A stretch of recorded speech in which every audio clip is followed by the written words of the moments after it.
बिस्मिल्लाहिर्रहमानिर्रहीम। अस्सलामु अलैकुम वरहमतुल्लाहि वबरकातुहू। अज़ीज़ तलबा, कैसे हैं आप लोग? उम्मीद है सब खैरियत से होंगे। अल्लाह पाक आपको अपने हिफ्ज़ व अमान में रखे। बच्चे, आज हम जो टॉपिक स्टार्ट करेंगे फ्रिक्शन का, वो एडवांटेजेस क्या होगा और डिसएडवांटेजेस क्या है। ठीक है, तो आपके पास यहाँ पर सबसे पहले जो हमने बात करनी है वो फ्रिक्शन के डिसएडवांटेजेस की बात करेंगे। ठीक है, तो आपको ये क्लियर है कि जैसे आपने बताया कि हाई स्पीड में जब आप मूव करते हैं तो ये एक एक्सीडेंट भी हो सकता है आपके लिए।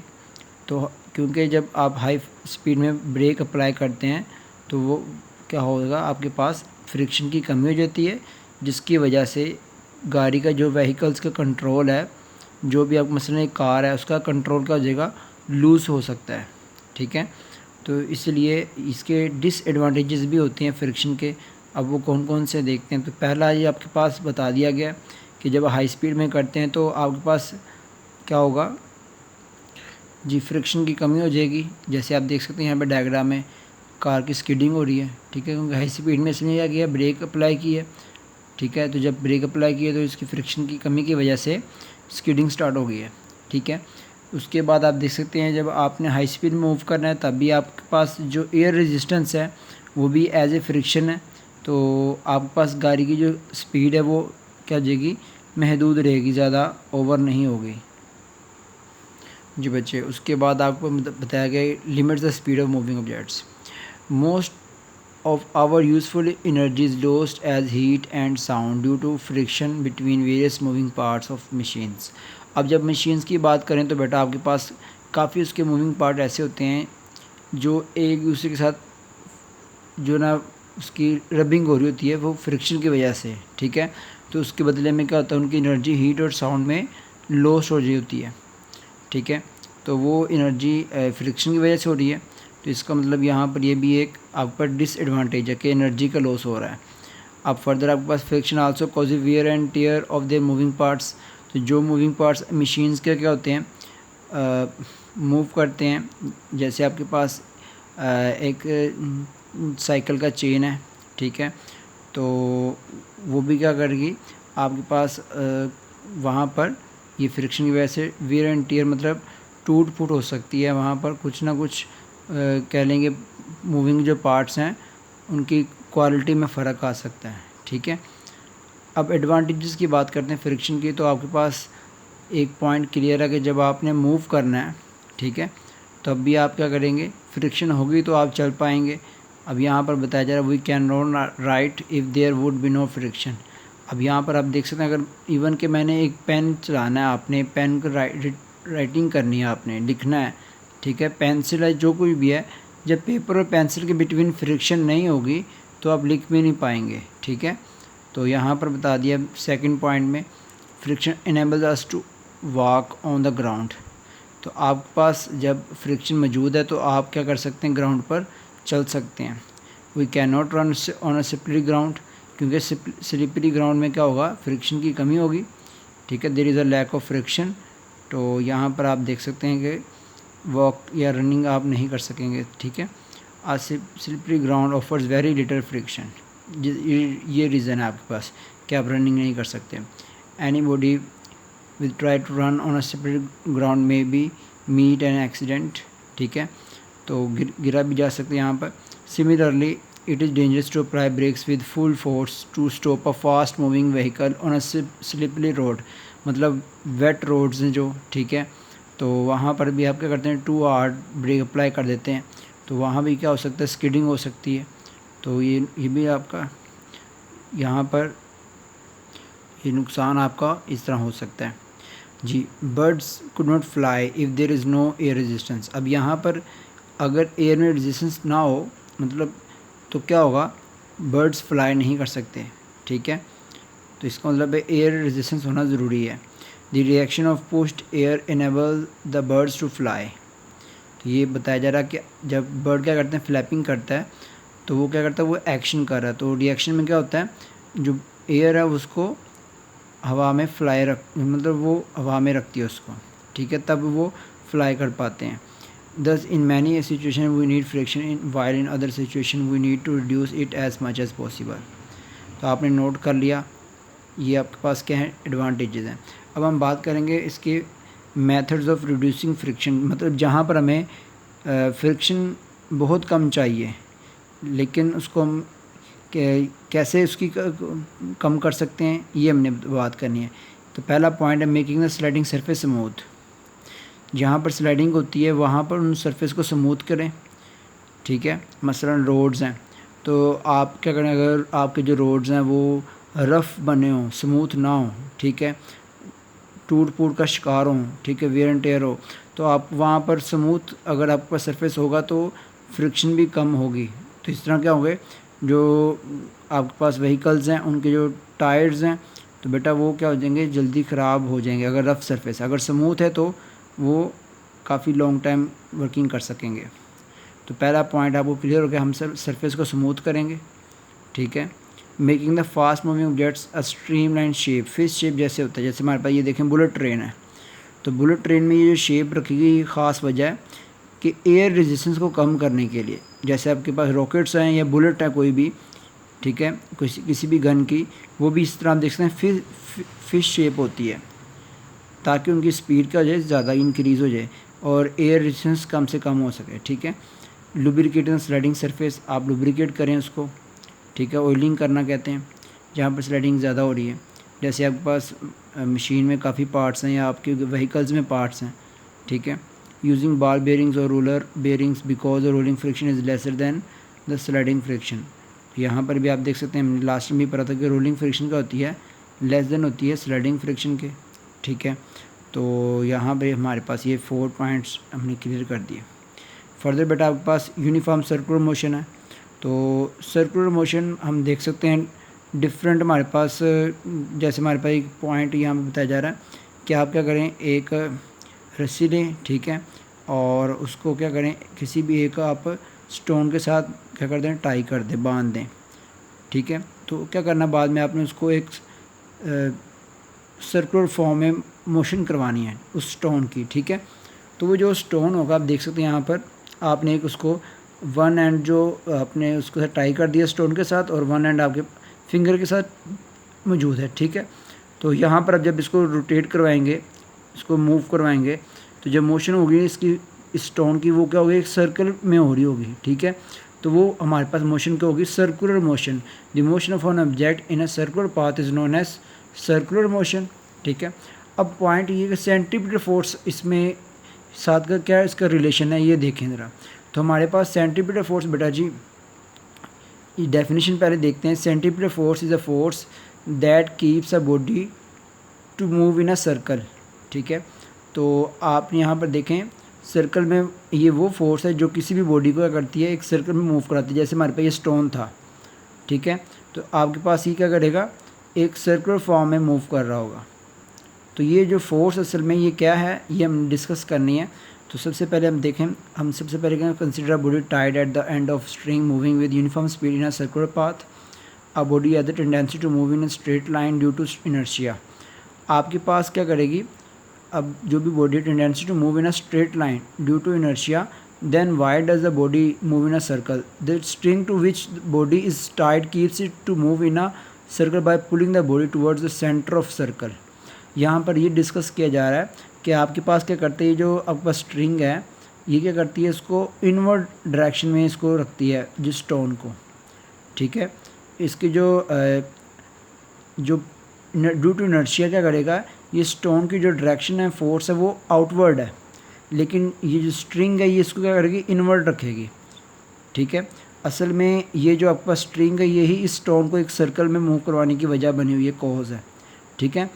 आपके पास जब तक ये स्ट्रिंग मौजूद है तब तक क्या करेगा, ये जो आपके पास जो इसका रिएक्शन है, जो इसका स्टोन का आपके पास इनवर्ट फोर्स लगती रहेगी आपके पास। यहाँ पर जब ये इनवर्ट फोर्स लगेगी, यहाँ पर क्लियर हो रहा है कि ये स्टोन एक सर्कल में मूव करता रहेगा, ठीक है। ये असल में पुलिंग हो रही है यहाँ पर, ओके। तो यहाँ पर मज़ीद देखेंगे, string pulls a body perpendicular to its motion. अब यहाँ पर क्योंकि मैंने बताया था कि ये जो स्टोन है जिस डायरेक्शन में पॉइंट पर भी है ये आउटवर्ड रहेगा, मसलन यहाँ पर है तो यहाँ पर उसकी जो स्टोन की मोशन है जो जैसे अगर सपोज करें यहाँ पर स्ट्रिंग को काट दी जाता है, इस पॉइंट पर टूट जाती है किसी वजह से, तो बिल्कुल इस पॉइंट से ये इस तरह मूव कर देगा, बिल्कुल स्ट्रेट, ठीक है, यहाँ पर इस डायरेक्शन में। तो यहाँ पर ये जो पॉइंट मैंने बताया जा रहा है आपको, ठीक है, ये जो आपके पास स्टोन है, ठीक है, ये बिल्कुल इस डायरेक्शन में स्ट्रेट लाइन में मूव करेगा। अब आप नोट करें तो यहाँ पर एक ये परपेंडिकुलर बना हुआ है जो उसने बताया, perpendicular to its motion, okay. तो यहाँ पर this pulling force continuously changes the direction of motion, क्योंकि हर पॉइंट पर ये क्या करेगा, स्टोन यहाँ पर है तो फिर इस तरह वर्टिकल, सपोज करें यहाँ पर स्टोन आ चुका है, ठीक है, तो ये बस स्ट्रिंग है, तो ये इस तरह बिल्कुल परपेंडिकुलर बनता हुआ है, यानी कि जो स्टोन है वो इसको इस तरह उसकी मोशन रहती है, लेकिन ये स्ट्रिंग क्या करता है, इसको पुल रखता है, तो इस तरह ये स्टोन क्या करेगा, एक सर्कल में मूव करता रहेगा, ठीक है। तो यहाँ में बताया जाए तो and remain towards the centre of the circle, this keeping seeking force is called centripetal force. तो आपके पास ये पुलिंग फोर्स यहाँ पर लग रही है इन द फॉर्म ऑफ स्ट्रिंग, ठीक है, ये टेंशन जो असल में स्ट्रिंग में, ये इसको क्या कर रही है, मुसलसल इन सर्कल मूव करवा रही है, सर्कल के अंदर आपको मोशन इसको स्टोन को करवा रही है, ठीक है। तो ये जो हमारे पास स्ट्रिंग में टेंशन है, ये आपकी क्या होगी, सेंट्रीपिटल फोर्स की शक्ल में इसको हमें यहाँ पर वर्क करती हुई नज़र आ रही है, ठीक है। Centripetal force always acts perpendicular to the motion of the body. तो यहाँ पर आप देख सकते हैं स्टोन की डायरेक्शन हमेशा टूवर्ड रहेगी, ठीक है, जो कि आउटवर्ड होगी, ठीक है, ये सर्कल के, और लेकिन जो आपके पास टेंशन जो स्ट्रिंग है आपके पास उसको हमेशा करेगी इनवर्ट रखेगी, और इस लिहाज से आपके पास उसका जो एंगल होगा दरमियान में, ठीक है, टेंशन का और स्टोन के जो जिस तरफ से मूव करना है आफ्टर ब्रेकिंग द स्ट्रिंग, तो ये देख सकते हैं आपके पास, तो ये इस डायरेक्शन में मूव कर रहा था ये। तो जैसे इस पॉइंट पे स्ट्रिंग उसकी क्या हो गई है, ब्रेकअप हो गई है, तो यहाँ पर स्टोन बिल्कुल स्ट्रेट लाइन में जा रहा है। अगर सपोज करें यहाँ पर हम ये स्ट्रिंग ड्रॉ करते हैं, ठीक है, तो आपके पास एग्जैक्ट यहाँ पर इसका जो एंगल बनेगा वो परपेंडिकुलर बनेगा, ठीक है। तो यहाँ पर डिस्कस किया जा रहा है फर्दर कि आपके पास ये जो जब हमने एग्जांपल अभी समझी है, ये यहाँ पर डिस्कस की जा रही है, the tension in the string provides the necessary centripetal force. जो उस स्ट्रिंग में टेंशन है वो क्या कर रही है, इसको सेंट्रीपिटल फोर्स प्रोवाइड कर रही है। It keeps the stone remain in the circle, जिसकी वजह से सर्कल वो में रहता है, वो स्टोन जो है सर्कुलर मोशन परफॉर्म कर रहा होता है, ठीक है बेटा।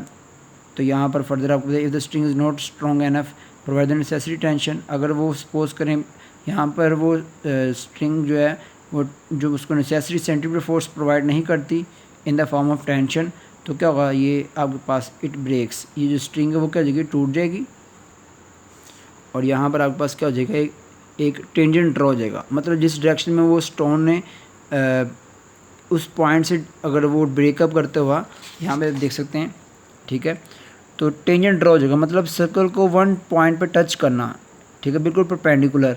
तो आपके पास वो जो स्टोन के जो उसने परफॉर्म करेगा, उस जब ब्रेकअप हो जाएगी उसकी, तो वो जो पॉइंट पे डिस्कस उसका टेंजेंट बनता हुआ नज़र आएगा हमें, ठीक है। मतलब ये कि आपको ये सर्कल है, यहाँ पर इस एक ही पॉइंट पर एक स्ट्रेट लाइन ड्रॉ होगी, अगर हम इसको ड्रॉ करके दिखाएं तो, ठीक है। तो वो जो लाइन हमारे पास है उसको हम टेंजेंट का नाम देते हैं। अब बात ये कि हमारे पास यहाँ पर क्या है, लेट्स सपोज ये हमारे पास जो moon revolve around the earth है, the gravitation force of the earth provides the necessary centripetal force. तो ये जो आपके पास ग्रेविटेशन फोर्स है वो क्या कर रही है, मून को एक सर्कुलर फॉर्म में मूव करवा रही है, क्योंकि आपको पता है कि अर्थ के अराउंड क्या कर रहा है, मून रिवॉल्व करता है, तो उसमें तो स्ट्रिंग नहीं है दरमियान में, जैसे हमारे अभी सीखा कि आपके पास एक स्टोन क्या कर रहा है, एक सर्कुलर फॉर्म में मूव करता है, ठीक है। तो उसके लिए तो टेंशन जो सेंट्रीपिटल फोर्स है वो in the form of string मिल रही है, स्ट्रिंग की शक्ल में, लेकिन यहाँ पर तो कोई स्ट्रिंग वगैरह नहीं है, तो हमें यहाँ पर ये पॉइंट क्लियर होगा कि ग्रेविटेशनल फोर्स क्या करेगी, उसको रिवॉल्व करवाएगी, ठीक है। तो वही हमारी जो ग्रेविटेशन फोर्स है वो क्या होगी, हमारी सेंट्रीपिटल फोर्स होगी, ठीक है। अब फर्दर आपके पास हमने बता दी लेट बॉडी मास m है, उसके पास यूनिफॉर्म v के साथ वो क्या कर सर्कुलर फॉर्म में जिसका रेडियस r है मूव कर रहा है। द एक्सेलरेशन है, उसका जो एक्सेलरेशन वो हमारे पास ac है, सेंट्रीपिटल एक्सेलरेशन जिसे कहते हैं, जो एक बॉडी सर्कुलर फॉर्म में मूव करती है, ठीक है, उसका जो एक्सेलरेशन उसको हम ac शो करते हैं, और जो उसके ऊपर सेंट्रीपिटल फोर्स अप्लाई हो रही है वो क्या होगी, fc सेंट्रीपिटल फोर्स। तो सेंट्रीपिटल एक्शन का फॉर्मूला हमारे पास क्या होगा, v² ओवर r, ठीक है। और फर्दर आपके पास यहाँ से फॉर्मूला क्या बनेगा, क्योंकि बेसिकली जो न्यूटन सेकंड लॉ क्या कहता है, F is equal to m में, ठीक है। तो यहाँ पे फोर्स कौन सी, सेंट्रीपिटल फोर्स, और एक्सेलरेशन कौन सा है, सेंट्रीपिटल एक्सेलरेशन है, ठीक है। तो यहाँ पर आपके पास क्या हो जाएगा फॉर्मूला उसका, F is equal to v square over r, ठीक है बेटा। तो यहाँ पर आपके पास ये फॉर्मूला बन चुका है। और ये भी बताया जा रहा था centripetal force needed by body moving in a circle depends on, अब ये 3 फैक्टर पे डिपेंड करता है, किस किस पे, मैस पे, आपकी जो इसकी वेलोसिटी है, ठीक है, और साथ में उसके रेडियस पे। ये आपके पास जो सेंट्रीपिटल फोर्स है depend on 3 factors, mass, velocity and radius of the circle. और सेंट्रीफ्यूगल फोर्स ये क्या आपके पास, ये बिल्कुल इसका ऑपोजिट है, ठीक है। ऑपोजिट कैसे हमारे पास, आपको पता है कि सेंट्रीपिटल फोर्स क्या करती है, इनवर्ड डायरेक्शन मूव करती है, लेकिन सेंट्रीफ्यूगल फोर्स क्या होता है, ये आउटवर्ड डायरेक्शन, इसका ऑपोजिट है। यहाँ पर हम डिस्कस करते हैं। According to Newton third law of motion there exist a reaction to this centripetal force, जो इसका सेंट्रीपिटल फोर्स का रिएक्शन होता है उसको हम कहेंगे centrifugal force. Centripetal reaction that pull the string outward is sometimes called the centrifugal force. अब वो फोर्स जो उस स्टोन को इनसाइड द सर्कल मूव करवाए, जैसे हमारे पास देखें यहाँ पर ये जो स्टोन है वो क्या कर रहा था, इनसाइड मूव कर रहा था, ये जो फोर्स इसको इनसाइड रखी थी, लेकिन अब वो फोर्स जो स्टोन को क्या करे, आउटवर्ड डायरेक्शन में मूव करवा दे। मतलब ये ब्रेकअप हो गया स्ट्रिंग का, तो ये जो हम कहेंगे ना, ये जिसकी वजह से रस्सी टूट गई है, ये क्या कहेंगे हम, इसके ऊपर सेंट्रीफ्यूगल फोर्स अप्लाई हुई थी, ठीक है। तो ये उसका ऑपोजिट और ये उसका रिएक्शन है। एक्शन में स्टोन क्या कर रहा था, इनसाइड मूव कर रहा था, इस तरह एक सर्कल के अंदर ही, ठीक है। उसकी डायरेक्शन इनसाइड थी ड्यू टू स्ट्रिंग, ठीक है, इसकी टेंशन की वजह से। तो यहाँ पर आपके पास जो सर्कल से आउटवर्ड डायरेक्शन में मूव कर रही है स्टोन, वो किस वजह से है, सेंट्रीफ्यूगल फोर्स की वजह से। जी बच्चे, आपके पास जो टॉपिक हमने पढ़ लिए हैं, अब हम न्यूमेरिकल की तरफ आते हैं, ठीक है। तो 3.1 न्यूमेरिकल हमारे पास क्या कहता है, 20 न्यूटन फोर्स हमारे पास, a force of 20 newton moves the body with an acceleration 2 metre per square second, what is its mass. आपने देखें 2 वैल्यूज़ हमारे पास रिक्वायर्ड हैं, जो गिवन डाटा है वो 20 न्यूटन फोर्स है, और एक्सेलरेशन ए आपके पास क्या है, 2 मीटर पर स्क्वायर सेकेंड है। आपने मास फाइंड करना है। तो सबसे पहले हम इसका एक फॉर्मेट देखते हैं। हमारे पास सबसे पहले गिवन डाटा शो होता है, फिर उसके बाद टू फाइंड, फिर फॉर्मूला कैलकुलेशन और रिजल्ट एंड पे, ठीक है। तो बेटा ये 4 हेडिंग्स टोटल आपके पास बनती हैं।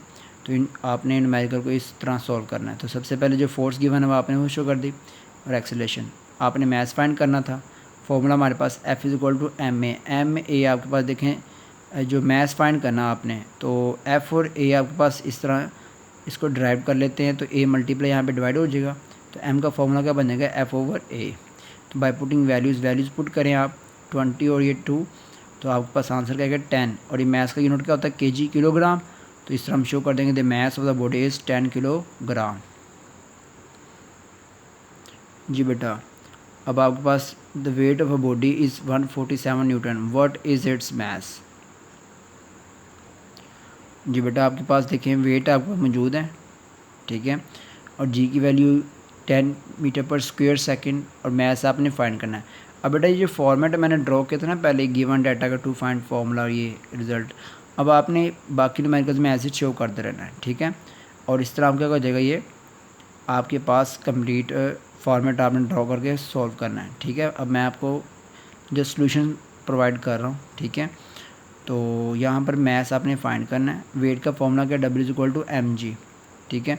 ये 10 मल्टीप्लाई यहाँ पर आके डिवाइड हो जाएगा, और मास का फॉर्मूला क्या बनेगा 14.7 किलोग्राम। मास का यूनिट है किलोग्राम है, ठीक है। The mass of a body is 14.7 kilogram.